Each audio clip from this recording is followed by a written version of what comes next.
right. Good morning, everybody. My name is Alessio, indeed. Today I'm going to talk about the caching and specifically about file system caching. So, I'm a software engineer at Paylogic. We have a big ticketing platform for merchants so that they can sell the tickets for their event, and we always have to make sure that the performance is executed correctly, because otherwise we'll run into troubles when we want to sell big events. I am the maintainer of some libraries, for example PyTest BDD and PyTest Factory Boy. I think they were introduced in the past few years at Pygrunn. I also have some other personal projects, but today I'm going to talk to you about dogpile file system specifically. So we're going to see first what dogpile cache is, and then the problem that we had with this library, and then in the end the solution that we made. So dogpile cache is a library that facilitates caching in the Python programming language. The author is Mike Bayer. He already made the SQL Alchemy and Mako templates. You may recognize him. This library comes with quite some batteries included, so it allows you, for example, to already use memcached or Redis for as backends, or you can even store your values in memory or onto the file system already. It has a very well-designed API, so it's quite easy to use, and it solves what is called the dogpile effect that we're going to see later. So let's start with an example. Let's say that you have a getExchangeRate function that, given a source currency and a destination currency, you want to get the exchange rate because you want to do some currency conversions. A typical approach is to use an external API call to get this exchange rate. So in this example, we just get that URL and then traverse the JSON payload until we get to the destination, which is going to be like 1.5 float or a decimal number. Well, one problem that you may have with just this approach is that this external API may not always be reliable, or anyway you are going to do network calls, so this is quite can be quite problematic. And usually exchange rates, they don't change quite frequently over time, so you may want to just cache this function for 30 seconds or 5 minutes. So with dogpile cache, you call what is called a region, and you configure it. So we have the region here. We configure the backend, which in this case is the memcache backend. We can give it some arguments, for example the URL, so where to find the backend, the host, and then we can set an expiration time so that we make sure that we only get fresh values, like in that are at most 30 seconds old. Then what you do is you decorate your getExchangeRate function with this decorator, region.cache on arguments, and whenever you will invoke this function, it will first try to look it up into the cache. If it's available, the value will be returned. Otherwise, some other mechanism is going to be used. So the dogpile effect. This is a visualization of the dogpile effect. We have all these football players trying to get to the same resource, the football ball, in this case. But let's consider a real case scenario. So let's say that you have n application servers and you have one database, and you are in a high traffic situation. So all these servers try to render the page for the clients, and they then cache it because they don't want to recompute it over and over again. At some point the cache expires, and then all the servers will try to access the database at the same time. And what you may get is that your database collapses. So this is the dogpile effect in a real case situation. The solution for this is quite simple. It is just using a lock. So you want to enforce that only one worker at a time is recomputing the value if it is not present in the cache. If the lock cannot be acquired, either you wait, because there must be, or there should be at least, another worker recomputing the value, or you may want to decide to return a stale value if that's acceptable in some situations. But usually you just wait for another worker to finish the computation. So how dogpile cache works? Let's consider that you invoke this getExchangeRate function. What the decorator does is that it generates a cache key, which is going to be used for the lookup. So in this case, it's going to be determined by the function signature. So getExchangeRate pipe, euro, and USD. Then dogpile cache will try to get that value from the backend you configured, in this case Redis. So let's say that you have a redis.get with a cache key. If the value is not known, so it's in the cache, we just return it. Otherwise, we have to lock, as we saw before, to avoid the lock pile effect. So we acquire a lock, and then we check again into the cache if the value was there or not, because in the meantime some other worker may have generated that value, so we have to double check. And if it's not there again, we just call the actual function implementation. So we access the third-party server and get the exchange rate. Then dogpile cache will set it to Redis, and then it will just return the value. So this is just the pseudocode of how dogpile cache work in the background. It's not actual logic that you have to implement. So the problem that we had at Paylogic was that we were developing a new scanning solution, which is completely API based, which by the way is the one that we used this morning to scan your tickets.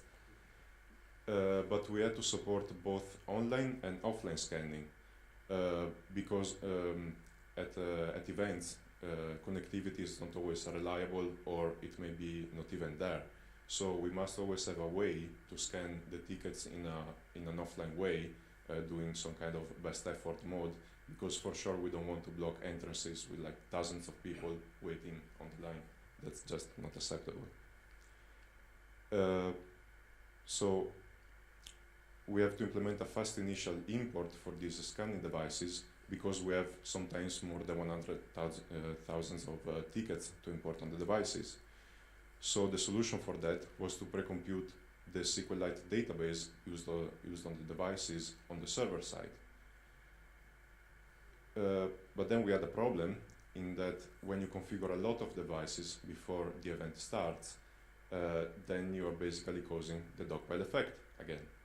So this had to be solved. So this is more or less how our API look like in our code base. It's not really like that, but it's a good idea. So we have a Flask application in this case.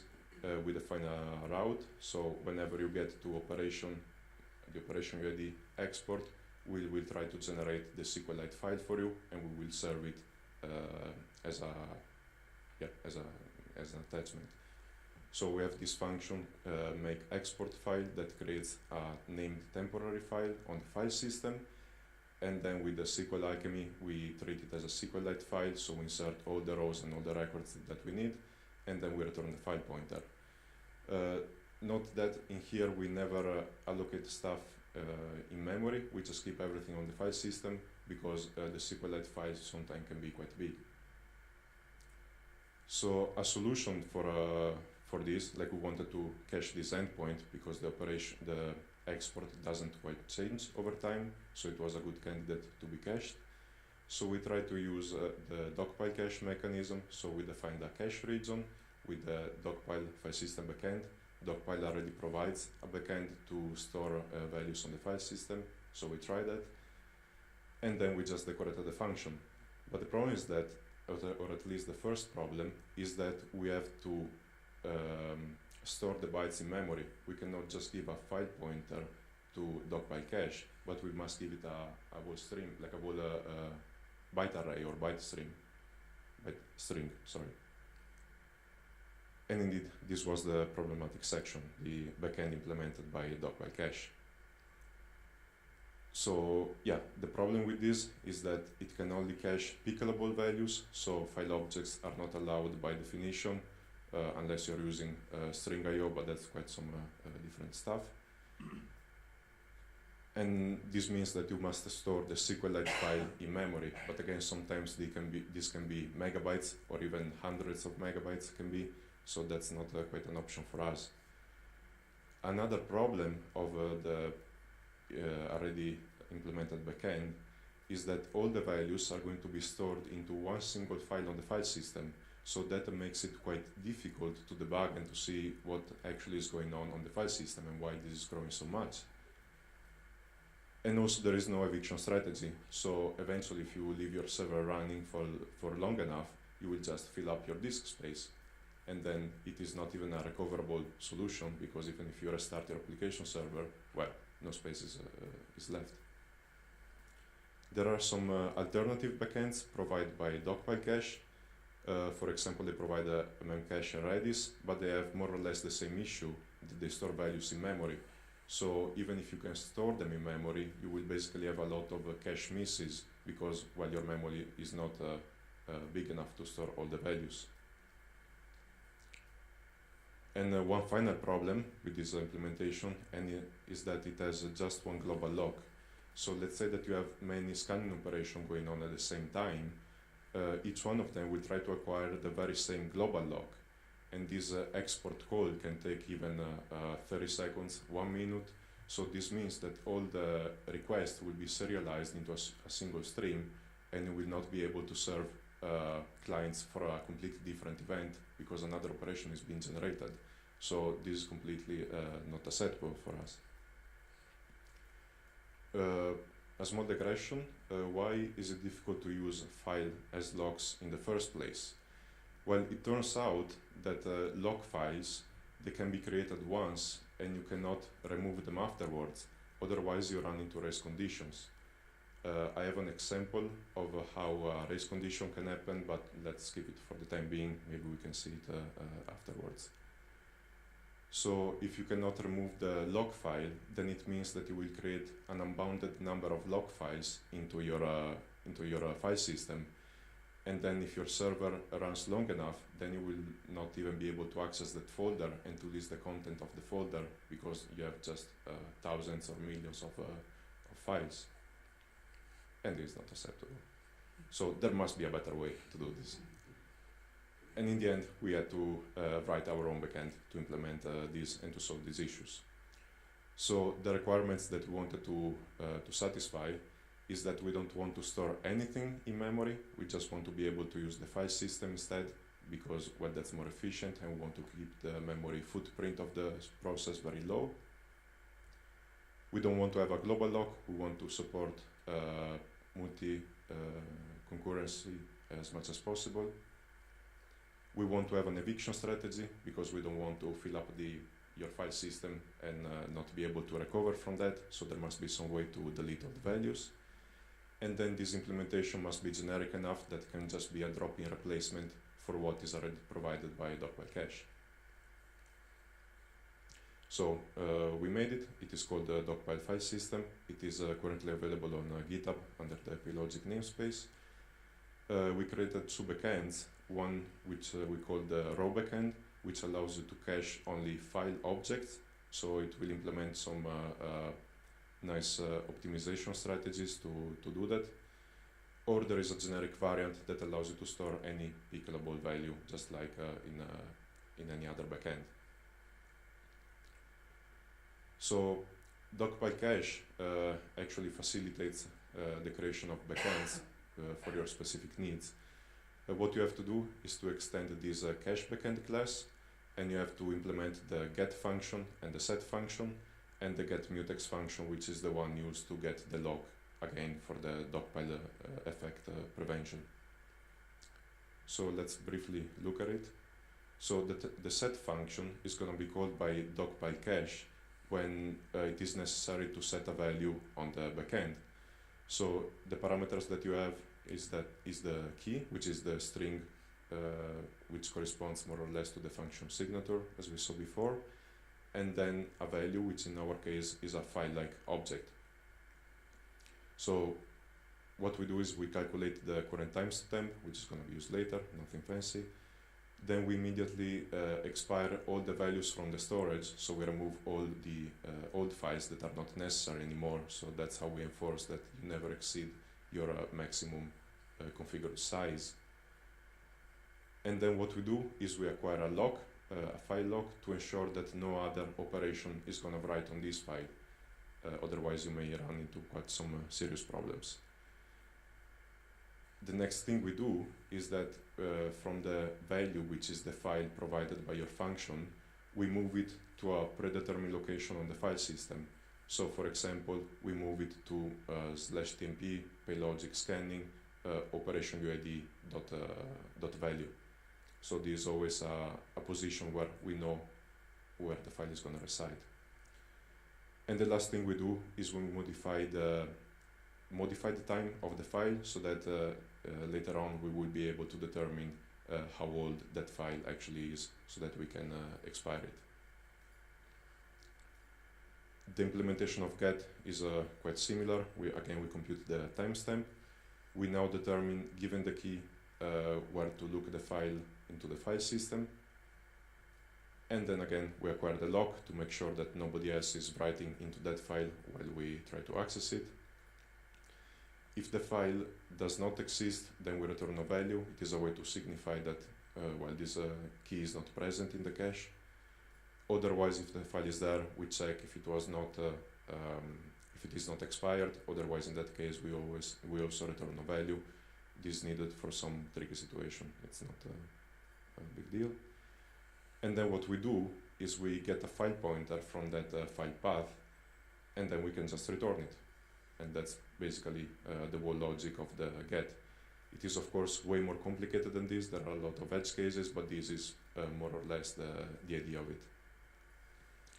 And of course, the lock can be released now before we return the file, because of how the whole backend is written. We are sure that nobody else will write into the same file inode, at least at the same time.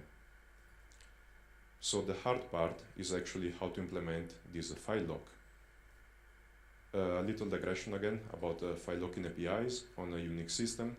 So Linux, but also BSD and macOS Unix system, they provide some APIs to do file locking.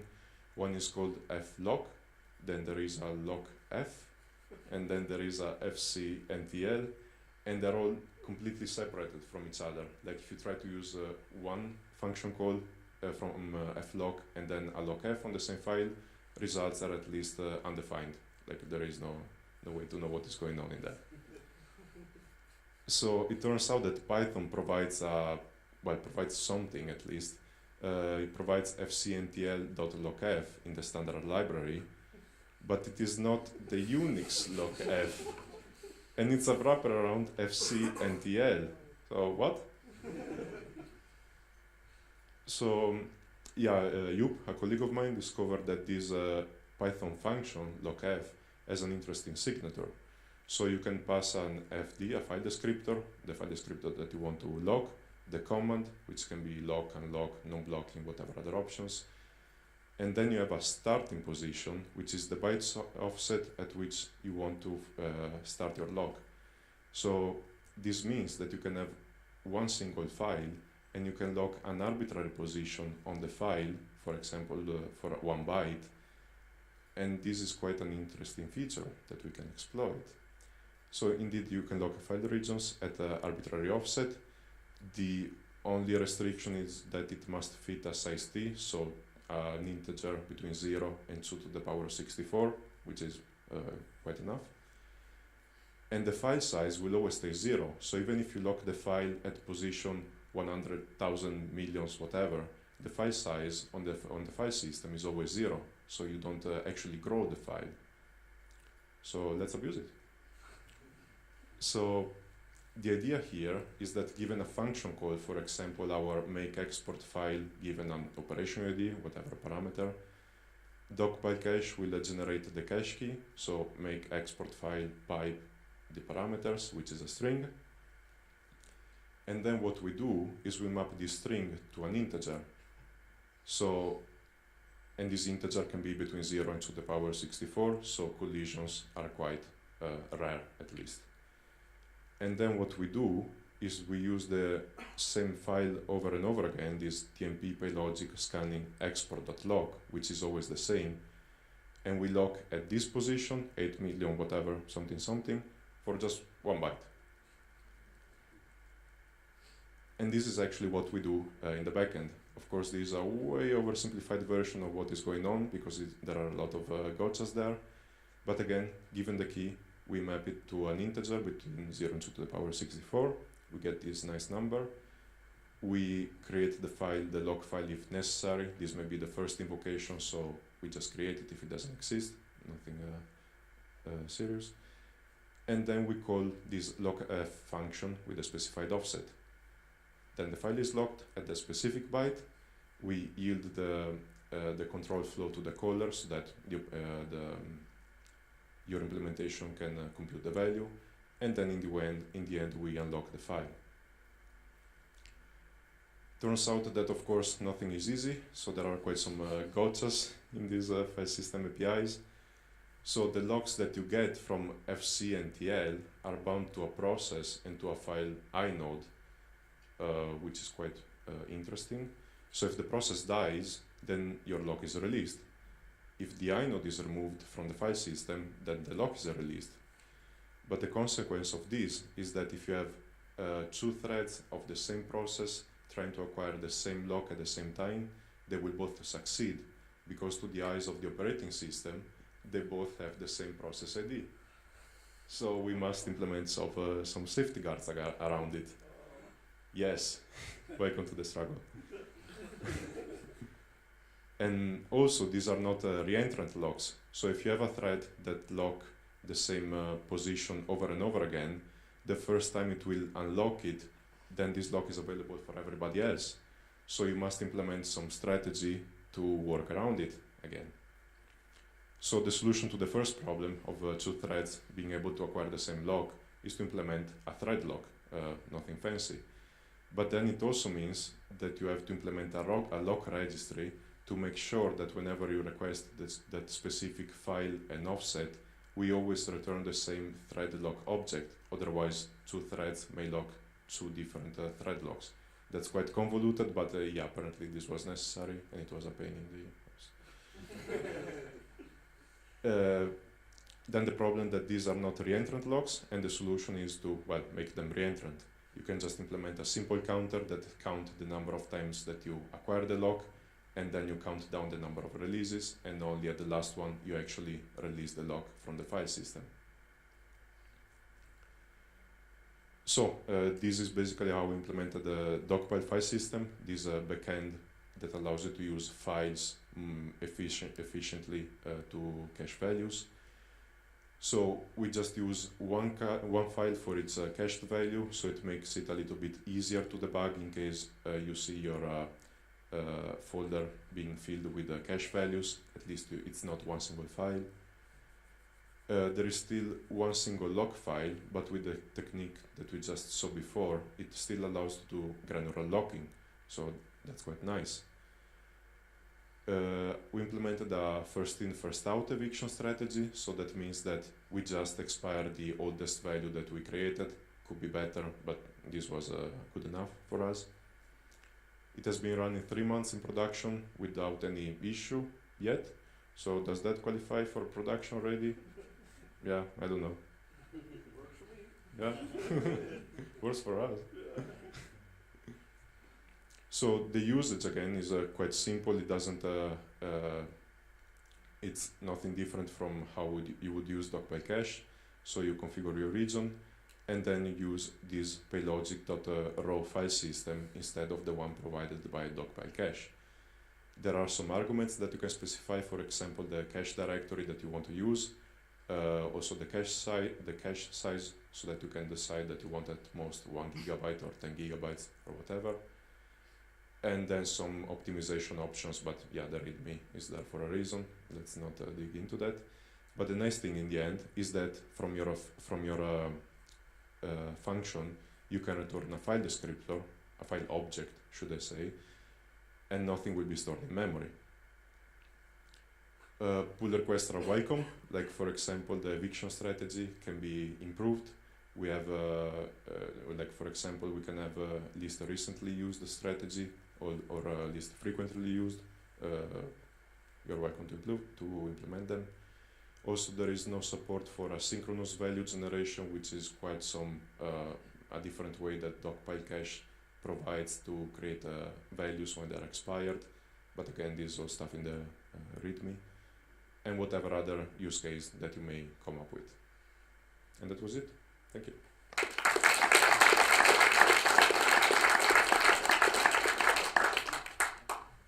Thank you very much. We have a little present for you.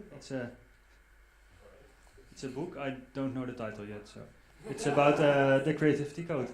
Thank you very much. We have yes, we have 5 minutes left for questions, so fire away. Any questions? About the offset, the file system allocates the disk space at the time of reaching the offset, or pre-allocates? How does it work? So it turns out that the file system doesn't allocate anything when you lock. So even if you have a file with the size 0, you can acquire an offset at position 100, and on the file system the size will always be 0. It is just an in-memory data structure that the kernel keeps to keep count of the locks. So if you create 1 million locks on that file, the file size will always be 0, and that's the nice thing about it. Where is the allocation? Memory only? Sorry? The allocation itself. Of the lock? Of the lock. I think the kernel keeps a table with something like the process ID and the node, and then it keeps track of each region that is being locked by each process and on the inode. So it's in memory? Yeah, it is in memory, but like each row, it is basically just 1 byte, well, plus some integer, I think. I didn't dig into the operating system to see how that works, but I did some tests allocating. I think I reached even millions of logs, and it was just not an issue.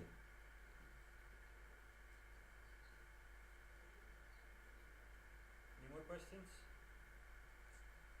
I was looking forward to your explanation of race conditions, but then you skipped over the... Oh, yeah. I mean, we can look at it. Yeah. This can take quite some time. Yes. So this is why you cannot, at least in a naive way, delete files that you use as log files. So let's say that you have a worker A and a worker B. They both try to acquire the same log. For example, in this case, TMP log file 123. So they both try to get the file exists, and they both try a lock operation. One of them, for example, worker A, will actually get the lock, and then it will do some, something in the critical section, and then it will release the file. At this moment, worker B is free to acquire the file, like the operating system will give it the lock. But then worker A will try to delete the file. So we are explaining why we cannot delete files. So in this example, we delete the file. So at this point on the file system, the file does not exist, but B has the lock on that file path. Then A will retry to acquire the lock again, because it needs to do something again. It tries to open the file does not exist, so it is being created. A will try to lock it, and it will acquire it. And here you have a race condition because both A and B got a lock on the same file. Yeah, weird stuff. So actually the discrepancy here is that worker B after the deletion, TMP lock 123 is just a name. But the actual lock is on the inode. Yes. At that point there's two different inodes. Indeed. Locked. Yes. That is the whole problem. Are there any more questions, Felicio? No? Then I would like to thank you again.